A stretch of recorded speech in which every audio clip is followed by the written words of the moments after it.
What's up, guys? It's Josh from the Homestead. Today I've got a instant on-demand propane water heater from Gasland.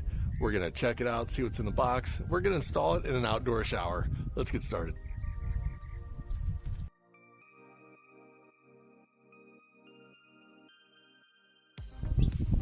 Alright, now full disclosure, Gasland did send me this item for review, and I do have an affiliate link down in the video description if this is something that you would like to have for yourself.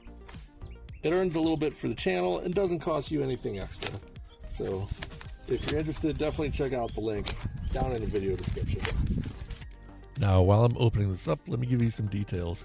This is the Gasland Gas Smart C propane gas tankless water heater indoor model.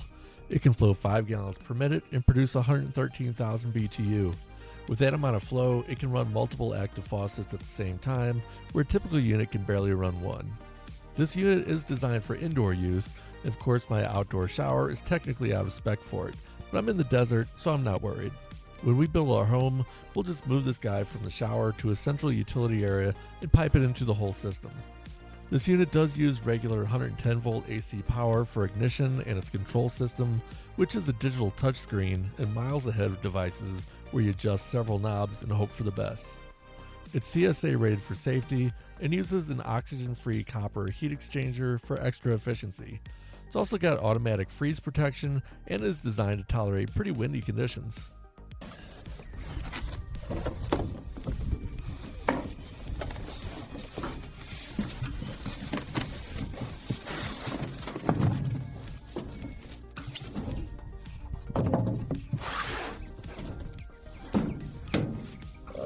And here is the main unit itself.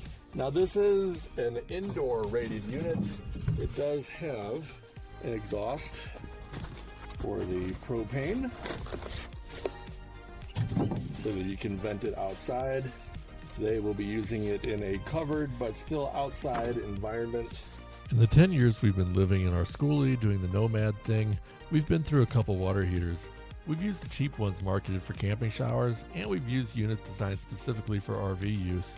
Those camping heaters are great if you're a weekender, but when you go from camping to full-time living, they're a source of constant frustration. And in very cold weather, ours actually cracked its heat exchanger, despite having opened the freeze protection valve and draining the unit. What a pain. And clearly labeled ports on the bottom. We've got our water outlet, gas inlet, and water inlet.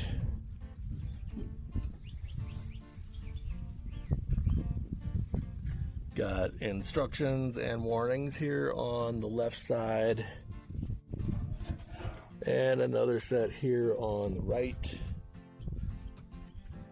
And this unit does use 110 volt AC power. A lot of these have either battery power or run off DC. You choose the one that matches your configuration, and this does have a touchscreen display and controls. Now, of course, we don't have water, propane, or anything hooked up to it, but we just want to see the display. Go ahead and plug it into power here. All right, and you can see currently the temperature is set to 95 degrees. And you can adjust your target temperature 1 degree at a time with the touchscreen. So that's super nice. If you have used one of the other heaters that has knobs for water flow and propane flow, this is far superior to that. You actually tell it what temperature you want. I like being able to set it to 104 for showers and 116 for dishes, and that has always worked really well for me, so that's going to be the plan here as well. All right, let's go get this thing ready to install on our outdoor shower. Now, a lot of people wonder about the whole idea of an outdoor shower, and most rural places that you can set up your homestead, shower water doesn't actually need to go into a drainage or septic system. So that allows you to really easily set up a basic outdoor structure with a water heater and coverage from the wind and everything, and you just get yourself your propane tank. In this case, we're using just the exchange type that you can swap out for 20 bucks at Dollar General. We've got our hose, we've got our 110 volt power outlet. Now, this is pretty simple construction. We've got some 4x4s at each corner. We've got some brick laid down for the floor, and we've got like some deck boards going around with some gaps here so that you do get a little bit of ventilation. And of course, it's outdoor, there's no roof. And here we have already mounted our shower nozzle, and it's all ready to go. Let's check out what we need to do to mount the water heater. All right, here's the bottom of the unit. These are the ports we have to deal with. These are larger fittings than you're probably expecting if you're doing an outdoor thing. We need to use adapters on all three of these, and they've got rubber seals as well. So we've got our 3/4 to 3/4 for the water outlet. We need to pop a seal in.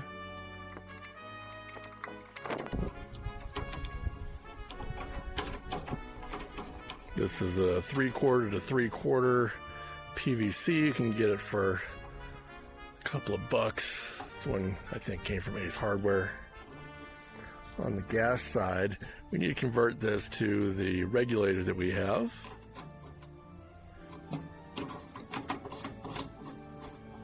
Just nicely thread that guy on. And the water outlet, the shower nozzle that we got has a quick disconnect that actually has an adapter that'll take this down to the 1/2 inch, or you can use it here in 3/4 inch without the adapter. So we just got to tighten those guys up and we can get to mounting this on the wall. Alright, so I put one screw in here and we're going to use the middle mounting option here. This is not the permanent mounting, but this is for now. It allows us to just hang that up real nice. And we're going to go ahead and hook up our utility. So this is the quick disconnect. This is going to go here. We've got our propane goes here. Finally, the water hose goes here.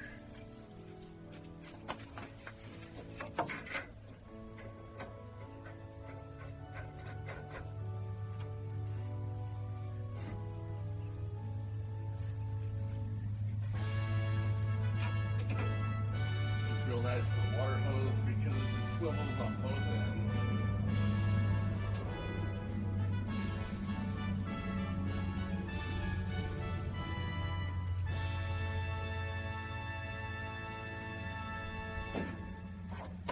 And the shower nozzle, just a quick disconnect. Goes right on. So we just need to tighten up the propane line.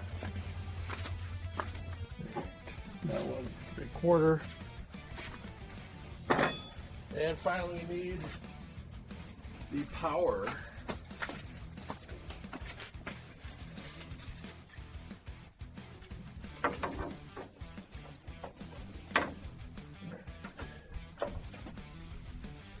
Alright, now the unit's on. We can go ahead and set our desired temperature. And then we turn on the utility. Alright, so we got this all set up, it's powered up, it's got gas. All we need is the water.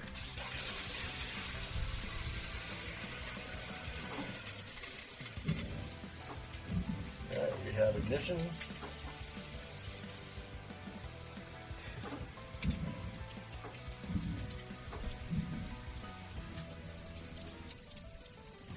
There we go. Purge the line out. I set this to 104. Set it to 104.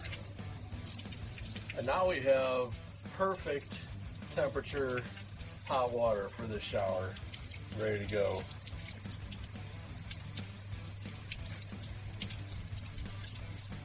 Now we're going to go ahead and we're going to tighten this thing the rest of the way up before we actually start using it, but this thing is otherwise ready to go. So we're really looking forward to this. It's going to be a great addition to the homestead. And if you've never used an outdoor shower, take the opportunity when you get it. It's pretty amazing. It's really nice. You've got all this space. It's really easy to have a really big outdoor shower area. And having the fresh air coming through while you're taking your shower, it is pretty darn amazing. It is really nice. But my favorite thing is outdoor showers. It's the best. Since living out here, I just like to be outdoors.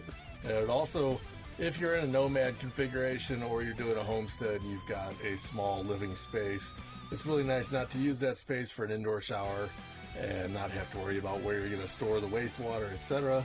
The shower water, at least in Arizona, can just drip right onto the ground, evaporate, absorb into the soil, and it's all good to go. Just make sure you're using good soaps that aren't going to put microplastics and such into the soil. All right, well, that's going to wrap it up for this video.